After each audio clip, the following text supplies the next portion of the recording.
Hello! Today I will show you how to change your metering mode in SONY ZV-1 II.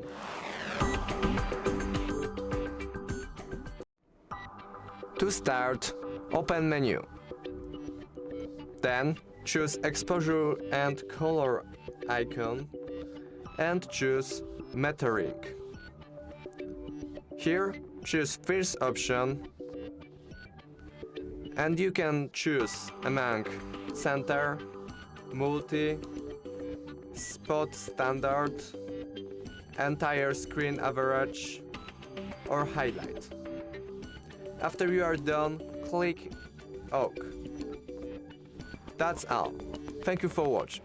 Make sure to subscribe.